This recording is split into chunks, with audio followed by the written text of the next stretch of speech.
Well, hello there guys, and welcome back to the channel. Now, as the off-season has started, we obviously know the nodes for the season 30. And we're going to talk about all three of the metas in separate videos, because this time around they're actually all significantly distinct, and that is kind of one of my issues with the season 30 as well. Because the victory track meta season 30 has virtually zero identity. It's basically like playing arena. There was one significant node, or especially significant if it works in conjunction with the arc overload, which is electric defense, but that only applies to gladiator circuit. And since in this video we are talking about the victory track, can't really compare the metas. They will be wildly different. For instance, Howard the Duck will be MVP in this meta. Howard the Duck will be non-existent this meta. For instance, Galen is significantly more powerful here than he is here, even though he's still usable, of course, and so on and so forth. As typically when Kabam has the victory track and the gladiator circuit meta, and there's like additional node, it's kind of like one of those extra nodes that alter things slightly. However, in here it changes everything, because again, each hit on the defender while armor up active power burns the attacker for 10% of bar power and damages based on the amount of armor ups. So it means if a champion has armor ups from the beginning of the fight, there will be very, very few counters to that, and you're gonna take damage effectively as you strike them. And here, it's just nothing. You can just nuke them. So therefore, as long as we are talking about Season 30 victory track meta, I don't think the offensive node, Torch's Ferocity, will matter much at all. I think in most champion case it will be more hassle than it's worth, because if you are consistently trying to throw heavy attacks and then gain access to this extra damage, I don't think the damage is going to be that big to begin with, and then I think you're just going to be slowing down the fight too much for it to be worth it. So I don't believe Torch Ferocity will make a difference once it actually works, because currently it is bugged. So then we need to talk about Reluctant Retaliation. When attacker activates special attack, gain 30% cowardice passive for 15 seconds, max stacks 2. And that's actually less significant of a node many people think. Now, there will be some mutant champions who will be hindered by this node, like Dazzler, but in general, this only affects the numbers coming out of your special attack. It doesn't affect the bursts of damage, it doesn't affect your basic hits afterwards. It's not like a taunt, and it doesn't affect, dot that you place. It just genuinely affects the numbers, the hit damage numbers. So most of the champions actually kind of ignore it. Even champions like Tiger, for instance, she will be slightly slower, obviously, because you're going to be doing slightly less hit damage, but she's going to function perfectly fine. And then Arc Overload at the start, and every 20 seconds, defender gains 25% armor up and regeneration, 25% of max health for 6 seconds. This again kind of does sound a lot, and it is noticeable, but in most cases, you either get the help of Despair, or you nullify, or you just nuke through it. For instance, Starkhand Spider-Man, is going to be slightly slower, but he'll still easily be able to outdamage and nuke through this. The only things that this node really does kind of hurt for is the champions have like the set rotation length. I would say, for instance, Shocker is harder to use. You need to make sure you have more charges, because your opponent is going to have more remaining health. So that is effectively that breakdown of this meta. So in theory, you'd obviously expect that, champions that can stop opponents' regeneration are going to be more used offensively and stuff like that. That is not a reality. That is not MCOC that we are playing right now. The fact of the matter is that a plethora of champions' innate defensive abilities are significantly more dangerous than this node is. What both of these nodes serve as effectively is a hindrance, is a stall that will stretch the length of the fight, by 10 to 20 seconds, in most cases at the worst, or, perhaps more, but in general, they do nothing really to avoid it.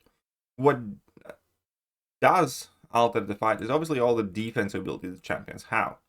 For instance, if you don't have a counter to Yelena, you're still going to lose, and you're going to time out, and nobody's going to help you. And if you do not have a counter to, let's say, Nico or Poison Immune for Eye-Bomb, you're still going to lose. So, as far as the meta nodes go, in practice, they are absolutely underpowered and irrelevant compared to majority of the champion abilities. So if you go through the classes again, you're obviously going to see the Yelena. Tuma is still going to be putting in work, perhaps ever so slightly more than normal, because he's going to regen some of his health, and with that, and you're going to lose some of your attack power. With that, the fight is going to be dragged out, and he's going to be able to inflict you a bit more damage. You know, Hitmonkey is still going to easily tear through the damage. Bullseye is still going to be the same defender as he always is, perhaps slightly bit more than normal, so he will be slightly more annoying. Crossbones is still going to function, and that is what we're going to be looking at.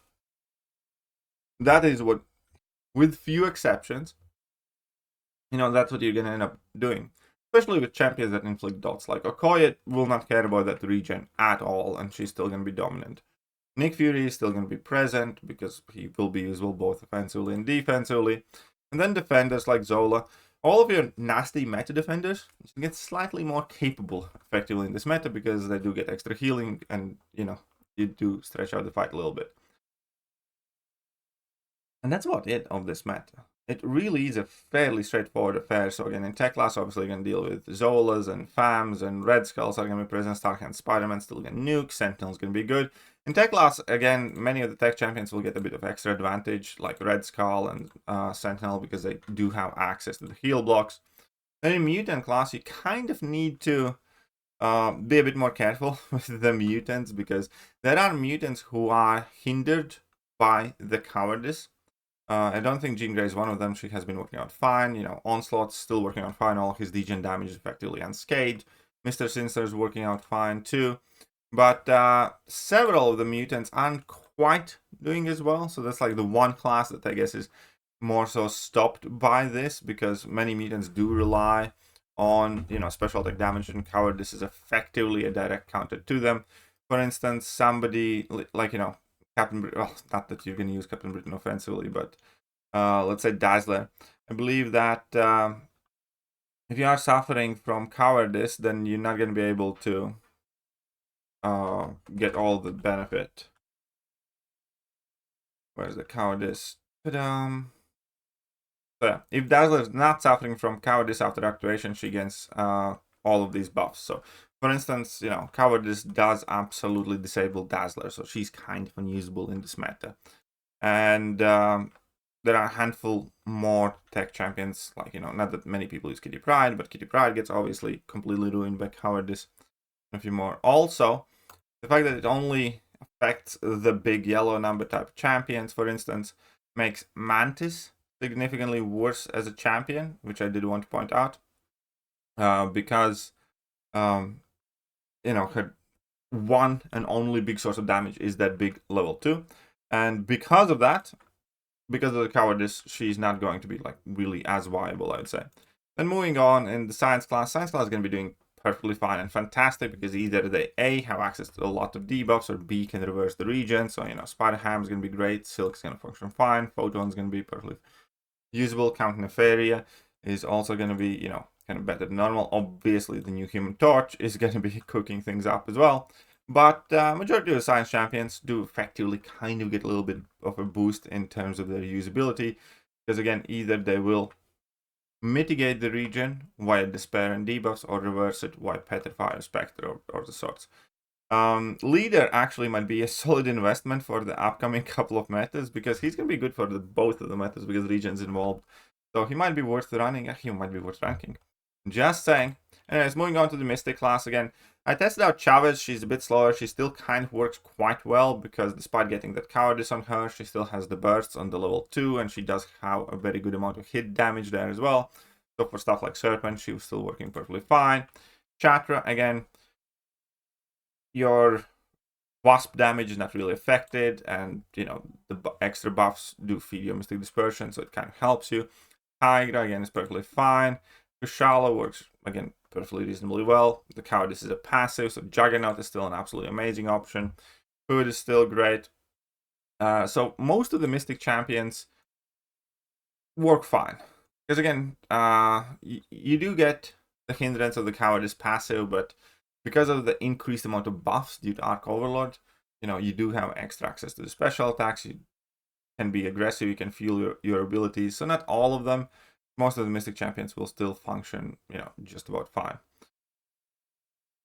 Which again, I think that was kind of the paradox in the meta that Kabam was going for, because in one hand they give us Arc Overload, which, you know, involves constant buffs, and therefore that feeds Mystic Dispersion, and Mystic should be kicking ass, but Cowardice is kind of slowing them down, but in reality they haven't slowed down much, and they're still very, very good, because again, Cowardice functions fairly uniquely.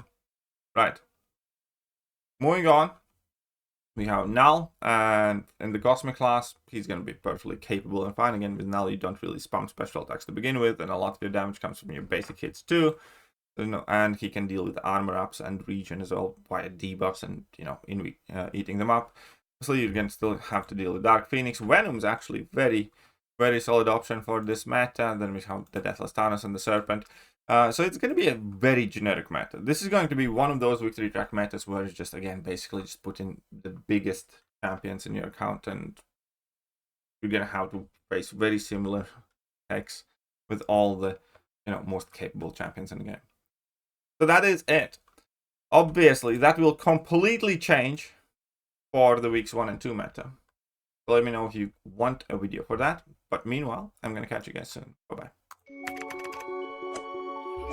Hello there guys, and welcome back to the channel. So we have all the information about the